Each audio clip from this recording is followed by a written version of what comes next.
Your boy has a new favorite from Glorious, and it's the Model R2 Wireless.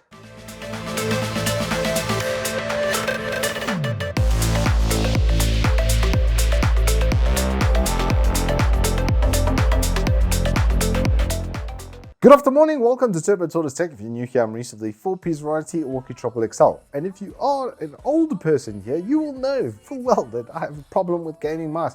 I used to have like 4 on there, maybe 5 or 6 actually, if it was probably closer to the truth. Now I only have 2.5. I say a half because it's got no working cable, so it's not quite a full mouse and working.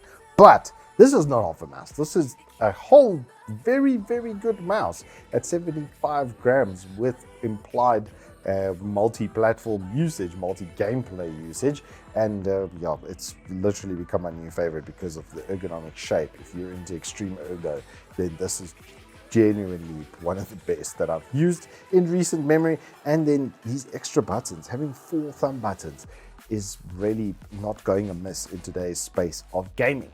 But before we get into all of that, let's go through what's in the box. So you obviously get a mouse, you get a very, very nice flexible braided cable, you get a connecting block for your USB, you obviously get the little USB dongle, you get 5 extra buttons which can be replaced in 2 different locations, you get a nice little About Us from Glorious as per usual, and then some extra placards. And one of them is an extra year warranty for registering your product, and the other one is for an instructional guide on how to do those button replacements. The cable, the dongle, and the connecting block are done exactly as they should be. It is rubberizing even on the bottom of this sucker over here, and this tiny little 2.4 gigahertz dongle, and then the nicely braided Type-C cable. It is just, after all, a Type-C cable though, so if you do need to replace it with another braided one, you won't be hard pressed to find one that's going to fit in that nice big recess over there. But it is cut out and molded so that the cable looks quite seamless when it connects in, and then they obviously have Glorious branding on those ends, so you know exactly which is your cable. Nice little touches all around.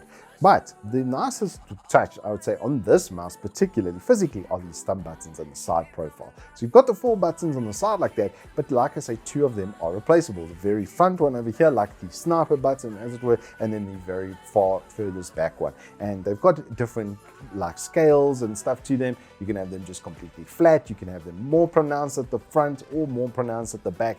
It's up to your personal feeling of it, and it's exactly the direction that we want to see them going in. Is they're making the mouse modular the same way they made the keyboard modular. So there's many like this, but this one is mine and it's set up for me, which is something I absolutely love, because the mouse ultimately is probably the most personal device. It dictates most of your input, especially in the PC gaming environment. So yeah, it is nice to have that kind of customization.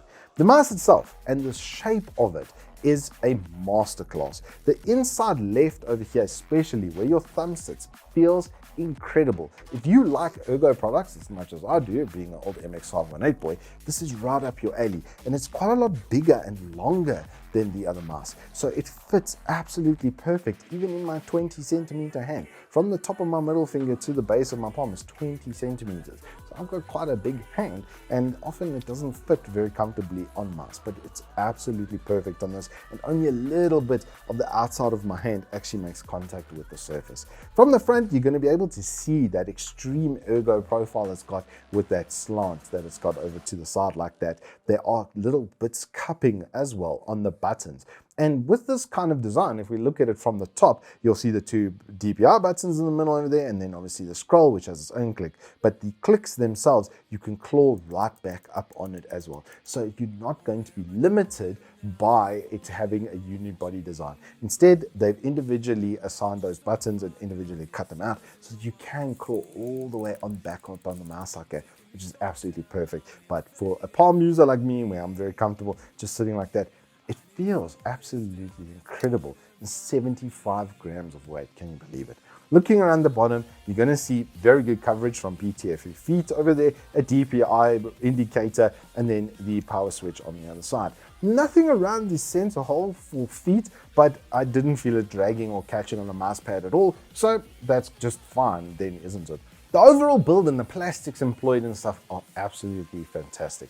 Now we get to the elephant in the room, the BAMF 2.0 sensor, which is a retuned Pixar 3389, which was already good, and then it's got tuning on top of that, and the performance is exceptional. No input delay that I could detect, which is something that did get to the original BAMF sensor on launch, but they've seemingly improved that. And overall, the material quality has been improved with these V2 products. It's something I saw with the Model OV2, and it became my best bang for buck wireless gaming mouse. And where MOBA and RTS and stuff are considered, where you've got these extra buttons on the side, it's really, really nice to have. Even Tarkov, which is mainly what I play these days, I was doing some factory and some close range PvP and stuff, and it performed exceptionally in every single respect, whether it was a close range shot or a long distance.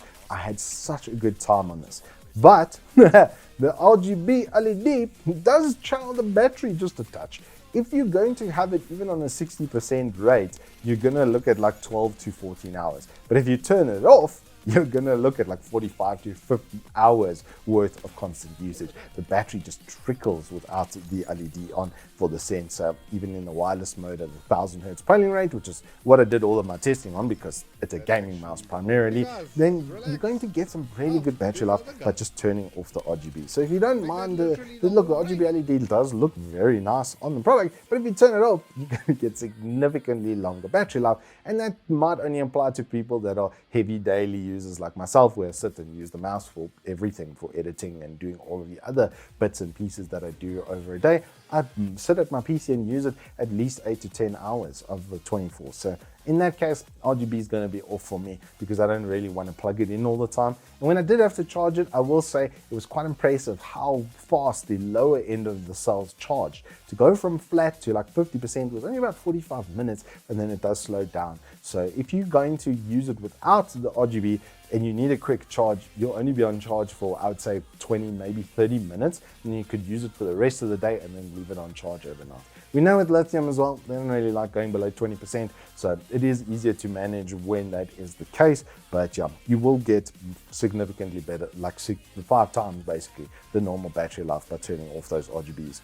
So then at its 2000 Rand price point, which is a little bit on the heavier end, what I think of it, it's exceptionally good.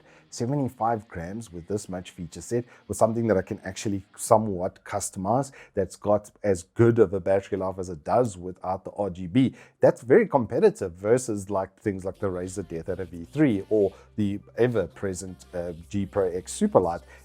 It's very competitive in its performance and its build quality, etc. It's right up there, and like quite a lot less that you'll have to fork out in order to get it. Plus, you get that extra 3-year warranty. So it's basically a 2-year warranty product as well anyway, just for doing a bit of registration. So yeah, you can see why I kind of fell in love with this thing, especially as a Tarkov main, having the ability to like switch shoulders with my gun or switch between the 2 different sights I have on it, and then still having like other functions on this. It's just absolutely fantastic for MOBA, playing things like Dota and League and such, having 4 extra buttons, having double what you would normally have on another mouse. It's very convenient. The fact that I can customize that, it's just nice. The BAMF sensor is performing exceptionally well. The software as well, something I almost forgot about, has been significantly improved overall in its function and look and feel. And I will say, however, it does have one little annoying bug, which I hope they sort out, even after I did the firmware upgrade. For some reason, when the software launches, it just resets the sensor back to the middle position. So whatever is at your middle DPI, if this comes at 1600 out of box, it will just reset to that, and you've got to be able to change that. So yeah, at minimum, you're going to have a DPI cycle on one of the 2 buttons over here. But if you can reprogram one of those, plus the 4 on the side, that's 5 programmable buttons that wouldn't interfere with your normal day-to-day functioning. So for the MOBA and RTS, and with someone like you or me that plays a lot of different games, this is going to have the functionality for all of them, and it's 75 grams. A mouse this size with this feature set at 75 grams is absolutely fantastic. I kind of have fallen in love with this, and congratulations, Glorious. This is now my absolute favorite of the products that you produce. Anywho, that's all I have for you on the Model R2 Wireless. If you have enjoyed it, please do hit us up with a like and subscribe, and I will see you on the flip side. I'm forever the one you call. Let's breathe.